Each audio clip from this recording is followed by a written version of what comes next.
नमस्कार। देखिए, आज के इस वीडियो में भारत की प्रमुख मृदा के बारे में पढ़ेंगे। यह इतना इम्पोर्टेंट टॉपिक है कि अगर आप किसी भी कंपटीशन लेवल के एग्जाम में बैठते हैं तो उसमें मृदा से प्रश्न जो है रहता ही रहता है। आज वर्तमान समय में जैसा प्रश्न पूछा जा रहा है उसी को देखते हुए हमने थ्योरी को सेट किया है। ठीक है, तो वीडियो को आप ध्यान से देखिएगा। तो चलिए अब वीडियो को शुरू करते हैं। तो आइए हम सबसे पहले समझते हैं कि मृदा यानी मिट्टी क्या होता है। तो देखिए, मृदा जो है यह पृथ्वी के भूपर्पट्टी के सबसे ऊपर पाई जाती है। ठीक है, इसका निर्माण पर्वतों एवं चट्टानों के विखंडित होने से, वनस्पतियों एवं जीवों के सड़ने गलने से तथा जलवायु की क्रिया से होता है। देखिए, मृदा जो है यह पृथ्वी के भूपर्पट्टी जो परत है, सबसे ऊपरली परत, उसमें पाई जाती है मृदा। और इसका निर्माण जो है पर्वतों और चट्टानों के टूटने फूटने से होता है। वनस्पति और जो जीव होते हैं वो जब सड़ते हैं तो वो जो आगे चल के मिट्टी का निर्माण होता है। ठीक है, तो इस तरह से जो है मिट्टी का निर्माण होता है। इनके निर्माण होने में लाखों वर्ष का समय लगता है। ऐसा नहीं है कि यह 2-4 साल में मिट्टी का निर्माण हो जाएगा। इनके निर्माण होने में लाख वर्ष का समय लगता है। ठीक है, उसके बाद देखिए कि मृदा के अध्ययन को मृदा विज्ञान कहते हैं। अब यदि ऐसे प्रश्न पूछे तो कोई भी बता सकता है कि मृदा के अध्ययन को क्या कहा जाता है, तो मृदा विज्ञान। लेकिन ऐसे पूछता नहीं है, वो कहेगा पेडोलॉजी। ऑप्शन में रहेगा पेडोलॉजी, यानी मिट्टी के अध्ययन को क्या कहा जाता है, तो पेडोलॉजी कहा जाता है। ठीक है, अब देखिए, भारतीय कृषि अनुसंधान परिषद यानी ICAR के द्वारा भारतीय मिट्टी को 8 वर्गों में बांटा गया है। कितने वर्गों में बांटा गया है, तो 8 वर्गों में बांटा गया है। रंग, उत्पत्ति और स्थिति के आधार पर ICAR के द्वारा भारतीय मिट्टी को 8 वर्गों में बांटा गया है। तो देखिए वो कौन कौन से वर्ग हैं, तो जलोढ़ मृदा, काली मृदा, लाल मृदा, लेटराइट मृदा और दलदली या फिर इसी को जैव या फिर पीटियम मिट्टी भी कहा जाता है, दलदली मृदा को। ठीक है, उसके बाद जो है मरुस्थलीय या फिर शुष्क मृदा के रूप में बांटा गया है। उसके बाद लवणीय मृदा और सबसे लास्ट में है पर्वतीय या फिर वन मृदा। तो इन 8 भागों में ICAR यानी भारतीय कृषि अनुसंधान परिषद के द्वारा मिट्टियों को बांटा गया है। ठीक है, तो अब आइए इनके बारे में हम पढ़ते हैं। तो देखिए, सबसे पहले हम देखते हैं जलोढ़ मिट्टी। तो देखिए, जलोढ़ मिट्टी जो है ये 40% भागों में लगभग 15 लाख वर्ग किलोमीटर क्षेत्र में फैली हुई है। देखिए, यह देश के 40% भाग पर उपस्थित है जलोढ़ मिट्टी। अगर इसकी क्षेत्र की बात करें तो यह 15 लाख वर्ग किलोमीटर क्षेत्र में फैली हुई है। ठीक है, यह भारत में पाए जाने वाली सर्वाधिक उपजाऊ मिट्टी है। जलोढ़ मिट्टी जो है यह सबसे ज़्यादा उपजाऊ मिट्टी है भारत में। इसमें जो है फसल का उत्पादन सबसे अधिक होता है जलोढ़ मिट्टी में। ठीक है, यह मिट्टी नदियों वाला क्षेत्रों में पाई जाती है। देखिए, जो नदी वाला क्षेत्र होता है उस क्षेत्र में जलोढ़ मिट्टी का विस्तार है, यानी जलोढ़ मिट्टी पाया जाता है। इसका कारण है कि जलोढ़ मिट्टी को जो है नदियों द्वारा ही लाया जाता है, यानी नदी के माध्यम से ये जलोढ़ मिट्टी आती है और मैदानी भाग में बिछा दी जाती है। ठीक है, इस मृदा में बालू की मात्रा अधिक होने पर उसे दोमट मृदा कहते हैं। तो जैसा कि आप जानते हैं कि जलोढ़ मिट्टी जो है ये नदियों के द्वारा लाई जाती है, तो नदियों में तो बालू होता ही है। तो अगर जलोढ़ मृदा में बालू की मात्रा अधिक हो जाती है तो उस मृदा को दोमट मृदा कहा जाता है। और यदि बालू की मात्रा उसमें कम है तो उसको कौप मृदा कहा जाता है। क्या कहा जाता है, तो कौप। तो इसको आप ध्यान में रखिएगा कि अगर जलोढ़ मृदा में बालू की मात्रा अधिक हो जाए तो उसको कहेंगे दोमट मृदा, अगर बालू की मात्रा कम हो जाए तो उसको कौप मृदा कहा जाएगा। ठीक है, जलोढ़ मिट्टी को कछारी मिट्टी भी कहा जाता है। तो इस तरह से देखिए कि जलोढ़ मिट्टी का जो है 3 नाम हो गया। एक नाम हो गया दोमट मृदा, और इसी को कहा जाता है कौप मृदा तथा कछारी मृदा। तो ये तीनों नाम जो है आपको याद रखना है। प्रश्न आपसे ऐसे पूछ सकता है कि निम्नलिखित में से किसे जो है कछारी मिट्टी कहा जाता है, तो जलोढ़ मिट्टी को कहा जाता है। या फिर कैसे भी घुमा के इससे प्रश्न पूछा जा सकता है। ठीक है, उसके बाद देखिए कि इस मिट्टी में पोटास, फास्फोरिक अम्ल, चूना पत्थर तथा जैविक पदार्थों की प्रचुरता पाई जाती है। देखिए, बहुत ही ज़्यादा महत्वपूर्ण है कि जलोढ़ मिट्टी में किसकी प्रचुरता होती है, तो पोटास यानी पोटेशियम की, फास्फोरिक अम्ल की चूना पत्थर की तथा जैविक पदार्थों की प्रचुरता पाई जाती है जलोढ़ मिट्टी में। तो इसको आप याद रखिएगा, ये पूछा जाता है, ठीक है। लेकिन इसमें देखिए कि फास्फोरस, नाइट्रोजन एवं ह्यूमस की कमी होती है। जलोढ़ मिट्टी में पोटास की तो अधिकता होती है, लेकिन उसके साथ इसमें जो है फास्फोरस, नाइट्रोजन और ह्यूमस की कमी होती है। अब देखिए नाइट्रोजन जो है यह क्या है कि पेड़ पौधों के लिए जो है नाइट्रोजन बहुत जरूरी है। नाइट्रोजन स्थिरीकरण का आप नाम सुने होंगे, तो वो पेड़ पौधों के लिए जरूरी होता है, ठीक है। एक वर्ड आया है यहाँ पर ह्यूमस। तो देखिए ह्यूमस क्या होता है, इसको समझते हैं। देखिए ह्यूमस एक कार्बनिक पदार्थ होता है जो पेड़ पौधों, जीव जंतुओं के अपघटन से बनता है। अपघटन का मतलब टूट फूट, सड़ना गलना, तो उसको अपघटन कहा जाता है। तो जब पेड़ पौधे या फिर जीव जंतु जो होते हैं वो मरने के बाद सड़ते हैं, गलते हैं, तो उससे जो है एक कार्बनिक पदार्थ बनता है और उसी कार्बनिक पदार्थ को ह्यूमस कहा जाता है। अब ये ह्यूमस जिस मिट्टी में रहता है तो मिट्टी में नमी बनाए रखता है। तो किसी भी मिट्टी में ह्यूमस का रहना जरूरी है ताकि उस मिट्टी में जो है नमी बनी रहे, ठीक है। तो ये जो ह्यूमस है ये जलोढ़ मिट्टी में नहीं पाया जाता है, यानी जलोढ़ मिट्टी में ह्यूमस की कमी होती है, ठीक है। उसके साथ नाइट्रोजन और फास्फोरस की भी कमी होती है। तो इसको आप ध्यान में रखिएगा, याद रखिएगा कि जलोढ़ मिट्टी में नाइट्रोजन, ह्यूमस और फास्फोरस की कमी होती है तथा जो है पोटेशियम, चूना पत्थर और जैविक पदार्थ की जो है अधिकता होती है जलोढ़ मिट्टी में, ठीक है। देखिए जलोढ़ मिट्टी जो है ये धान की खेती के लिए अच्छी मानी जाती है। किसकी खेती के लिए? तो धान की खेती के लिए, यानी धान की खेती सबसे अधिक, सबसे अच्छी किस में होती है? तो जलोढ़ मृदा में होती है, ठीक है। इसका विस्तार उत्तर भारत के साथ साथ पंजाब से असम तक तथा पूर्वी तटीय मैदान में भी इस मिट्टी का विस्तार है। जैसे कि आप इस इमेज में देख रहे हैं कि जलोढ़ मिट्टी का जो विस्तार है ये पंजाब से असम तक है और उत्तर भारत में भी है तथा पूर्वी तटीय मैदान में भी जलोढ़ मिट्टी का विस्तार है, जहां जहां पर नदियां हैं उसके किनारे किनारे, ठीक है। जलोढ़ मिट्टी को दो भागों में बांटा गया है। जलोढ़ मिट्टी को कितने भागों में बांटा गया है? तो दो भागों में, यानी जलोढ़ मिट्टी का दो प्रकार होता है, खादर और बांगर। तो देखिए खादर जो होता है इसको नवीन जलोढ़ मिट्टी भी कहते हैं। खादर को क्या कहते हैं? नवीन जलोढ़ मिट्टी या फिर नया जलोढ़ मिट्टी, ठीक है। ये बाढ़ वाले क्षेत्रों में पाई जाती है। देखिए बाढ़ वाले क्षेत्रों में कौन सी मिट्टी पाई जाती है? तो जलोढ़ मिट्टी का प्रकार है तो खादर मिट्टी जो है ये बाढ़ वाले क्षेत्रों में पाई जाती है, ठीक। तो इसको आप याद कैसे रखिएगा? तो देखिए खादर और ये इसको क्या कहते हैं? नवीन जलोढ़ मिट्टी कहते हैं, यानी नया जलोढ़ मिट्टी कहते हैं। तो आपको जो है खान खान 4-5 बार बोलना है तो आपको याद हो जाएगा खान खान। खा से हो जाएगा खादर और नौ से नवीन जलोढ़ मिट्टी। तो इस तरह से अगर आप 4-5 बार बोलते हैं तो आपके दिमाग में ये सेट हो जाएगा कि खादर को क्या कहा जाता है?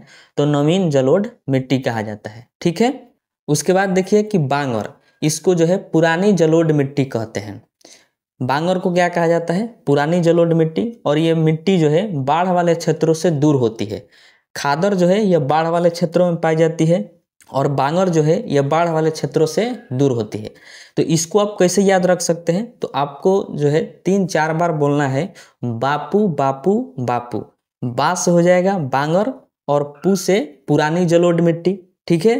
तो बापू बापू बोलिएगा तो ऐसे आपके दिमाग में सेट हो जाएगा कि बांगर जो है इसको पुरानी जलोढ़ मिट्टी कहते हैं। अब देखिए इन दोनों में जो है खादर और बांगर में सबसे ज़्यादा जल सोखता है खादर, ठीक है। तो इसको भी आप याद रखिएगा कि सबसे ज़्यादा जल सोखने की क्षमता किस में होती है? तो खादर में होती है, ठीक है।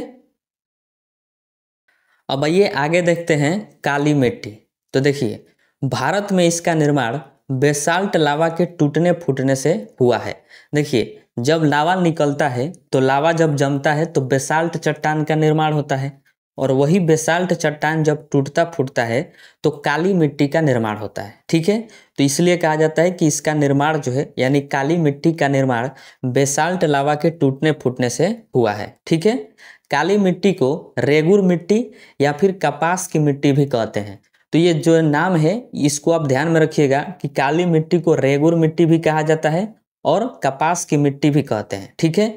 क्वेश्चन आपसे पूछ सकता है कि रेगुर मिट्टी का दूसरा नाम क्या है या फिर काली मिट्टी का दूसरा नाम क्या है? तो रेगुर मिट्टी ऑप्शन में रहेगा या फिर काली मिट्टी ऑप्शन में रहेगा, ठीक है। और इसको कपास की मिट्टी इसलिए कहा जाता है क्योंकि काली मिट्टी में कपास की फसल जो है बहुत अच्छी तरह से होती है, अधिक पैदावार होता है कपास का। इस वजह से इस मिट्टी को कपास की मिट्टी भी कहा जाता है। ठीक है, इस मिट्टी का जो काला रंग है वह जो है टिटेनीफेरस मैग्नेटाइट की वजह से होता है। टिटेनीफेरस मैग्नेटाइट जो है इस मिट्टी में उपस्थित रहता है, इसी के कारण जो है इस मिट्टी का रंग काला हो जाता है। ठीक है, तो इसको आप याद रखिएगा, टिटेनीफेरस मैग्नेटाइट के वजह से इस मिट्टी का रंग काला होता है। इस मिट्टी में कपास एवं गन्ने की खेती अच्छी होती है क्योंकि काली मिट्टी सबसे ज़्यादा जल सोखती है। देखिए, कपास की खेती और गन्ने की खेती जो होती है इसमें जो है पानी की आवश्यकता अधिक होती है क्योंकि गन्ना में जो है केवल पानी ही तो होता है। तो पानी केवल होता है, इसका मतलब वो पानी बहुत ज़्यादा खींचता है, यानी गन्ने को पानी की आवश्यकता ज़्यादा है। तो वह उसी मिट्टी में हो सकता है जो मिट्टी जल ज़्यादा सोखती हो, उसी मिट्टी में गन्ने की खेती होगी।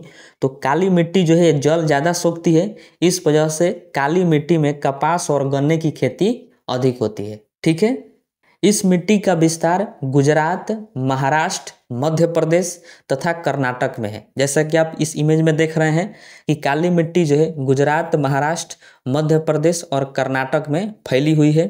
इस मिट्टी का सबसे ज़्यादा विस्तार महाराष्ट्र राज्य में है। इस इमेज में देखिए कि सबसे अधिक अगर कहीं पर काली मिट्टी है किसी राज्य में तो वह महाराष्ट्र राज्य में है। ठीक है, अब हम देखते हैं लाल मिट्टी। देखिए, इसका निर्माण जो है कायंत्रित चट्टानों के टूटने फूटने से होता है। किस मिट्टी का निर्माण जो है कायंत्रित चट्टानों के टूटने फूटने से होता है? तो लाल मिट्टी का। ठीक है, यह मिट्टी प्रायद्वीपीय भारत में जहां वर्षा कम होती है उन क्षेत्रों में पाई जाती है। देखिए, प्रायद्वीपीय भारत जो है वहां पर पठार है और वहां पर जो है वर्षा कम होती है, जैसे में तमिलनाडु, कर्नाटक, महाराष्ट्र, छत्तीसगढ़, तेलंगाना, उड़ीसा, इन सब के कुछ भागों में लाल मिट्टी देखने को मिलती है, जैसा कि आप इस इमेज में देख रहे हैं। ठीक है, इस मिट्टी में बाजरे की खेती अच्छी होती है। देखिए, बाजरे की खेती के लिए सबसे उपयुक्त मिट्टी कौन सी है? तो लाल मिट्टी है, यानी लाल मिट्टी में बाजरा जो है सबसे अधिक होता है। ठीक है, इस मिट्टी का रंग लाल जो है फेरिक ऑक्साइड के कारण होता है। देखिए, लाल मिट्टी का रंग किसके कारण होता है? तो फेरिक ऑक्साइड के कारण इसका रंग जो है लाल होता है। लेकिन जब लाल मिट्टी जल सोख लेती है तो इसका रंग पीला हो जाता है। देखिए, बहुत ज़्यादा महत्वपूर्ण है कि लाल मिट्टी को पीला मिट्टी भी कहा जाता है। क्यों कहा जाता है? क्योंकि जब लाल मिट्टी जो है ये जल सोख लेती है तो ये पीली हो जाती है। किस कलर की हो जाती है? तो पीला कलर की हो जाती है, इसलिए लाल मिट्टी को पीला मिट्टी भी कहा जाता है। ठीक है, आइए उसके बाद हम देखते हैं लेटराइट मिट्टी। देखिए, यह मिट्टी जो है उस क्षेत्र में पाई जाती है जहाँ पर वर्षा अधिक होती है। लेटराइट मिट्टी का विस्तार सबसे अधिक कहाँ पर पाया जाता है? तो जिस क्षेत्र में वर्षा अधिक होती है उस क्षेत्र में लेटराइट मिट्टी होती है। ठीक है, क्योंकि अधिक वर्षा के कारण मिट्टी के छोटे छोटे कण जो होते हैं वो भूमि में दब जाते हैं और ऊपर केवल पत्थर बच जाता है, उसे ही लेटराइट मिट्टी कहते हैं। देखिए, जब वर्षा होती है तो भूमि के ऊपर का जो छोटे छोटे कण होते हैं तो अधिक वर्षा होने के कारण वह नीचे दब जाते हैं, भूमि के अंदर क्या होते हैं? दब जाते हैं, और ऊपर जो है केवल पत्थर बच जाता है, और उन्हीं पत्थर को जो है कहा जाता है लेटराइट मिट्टी। यानी लेटराइट मिट्टी जो है यह पत्थर के रूप में होता है, इसके छोटे छोटे ज़्यादा कण नहीं होते हैं। ठीक है, अब देखिए, जब अधिक वर्षा होगी तो भूमि के छोटे छोटे कण जब जमीन के अंदर यानी भूमि के अंदर दब जाते हैं और ऊपर केवल छोटे छोटे पत्थर बच जाते हैं तो उस पद्धति को निछालन पद्धति कहा जाता है। कौन सी पद्धति कहा जाता है? तो निछालन पद्धति कहा जाता है, यानी इंग्लिश में इसको कहते हैं लीचिंग प्रोसेस। तो आपसे प्रश्न पूछेगा कि लेटराइट मिट्टी का निर्माण जो है किस प्रोसेस के द्वारा होता है? तो लीचिंग प्रोसेस या फिर निछालन पद्धति के द्वारा। ठीक है, या फिर ऐसे भी पूछ सकता है कि निछालन पद्धति के द्वारा किस मिट्टी का निर्माण होता है? तो लेटराइट मिट्टी का होता है। ठीक है, तो यह पूछा हुआ प्रश्न है, इसको आप ध्यान में रखिएगा। ठीक है, यह मिट्टी लाल दिखाई पड़ती है क्योंकि इसमें लोहे की ऑक्साइड पाया जाता है। लेटराइट मिट्टी जो है यह भी लाल दिखाई देती है क्योंकि इसमें लोहा का ऑक्साइड होता है, उसके वजह से। ठीक है, इसमें एल्युमिनियम की भी प्रचुर मात्रा पाई जाती है। लेटराइट मिट्टी में एल्युमिनियम और लोहा का ऑक्साइड प्रचुर मात्रा में होता है। ठीक है, यह मसाला एवं काजू की फसल के लिए अधिक उपयुक्त मानी जाती है। लेटराइट मिट्टी में जो है मसाला और काजू का फसल सबसे अधिक होता है। तो इसको आप ध्यान में रखिएगा कि काजू और मसाला का उत्पादन जो है सबसे अधिक किस मिट्टी में होता है, तो लेटराइट मिट्टी में होता है। ठीक है। इसके अलावा भवनों के ईंट बनाने में भी इसका उपयोग किया जाता है। देखिए भवन का ईंट जो है, हालांकि आप जानते हैं कि लेटराइट मिट्टी जो है पथरीली होती है, तो पथरीली होने के कारण इसका यदि ईंट बनाया जाता है तो ईंट जो है मजबूत होता है। इस वजह से भवनों को ईंट बनाने के लिए जो है लेटराइट मिट्टी का ज़्यादातर इस्तेमाल किया जाता है। ठीक है। देखिए इस मिट्टी का विस्तार केरल, कर्नाटक, तमिलनाडु, महाराष्ट्र के कुछ भागों में है। लेटराइट मिट्टी का विस्तार कहाँ है, तो केरल, कर्नाटक, तमिलनाडु और महाराष्ट्र में। जैसा कि आप इस इमेज में देख रहे हैं कि इन सभी राज्यों में जो है लेटराइट मिट्टी है। यदि देखा जाए कि लेटराइट मिट्टी का सबसे अधिक विस्तार किस राज्य में है, तो वह केरल में है। ठीक है। जैसा कि आप इमेज में देख रहे हैं कि केरल में जो है सबसे अधिक कोई मिट्टी है तो वह है लेटराइट मिट्टी। ठीक है। इसीलिए केरल में सबसे अधिक जो है मसालों का उत्पादन होता है, यानी मसाला वहाँ पर होता है। ठीक है। क्योंकि लेटराइट मिट्टी मसालों के लिए उपयुक्त है और काजू के फसल के लिए। ठीक है। देखिए भारत में इन्हीं 4 मिट्टियों का विस्तार सबसे ज़्यादा है। कौन कौन सा है, जो अभी आपने पढ़ा, जलोढ़ मिट्टी, काली मिट्टी, लाल मिट्टी और लेटराइट मिट्टी। तो ये 4 मिट्टी जो है इनका विस्तार भारत में सबसे ज़्यादा है। और याद रखिएगा सबसे ज़्यादा एग्जाम में प्रश्न जो है इन्हीं 4 मिट्टियों से पूछा जाता है। तो इसको जो है आप ध्यान में रखिएगा और अच्छे से इसको याद रखिएगा। ठीक है। अब आइए देखते हैं पर्वतीय या फिर वन मिट्टी। देखिए यह मिट्टी जो है पर्वतीय क्षेत्रों में पाई जाती है, जहाँ हिमालय पर्वत का विस्तार है वहाँ पर। जैसा कि आप इमेज में देख रहे हैं कि इधर जो है हिमालय पर्वत का विस्तार है, यानी हिमालय पर्वत है। तो हिमालय पर्वत के पास जो मिट्टी है उसको जो है पर्वतीय या फिर वन मिट्टी के नाम से जाना जाता है। ठीक है।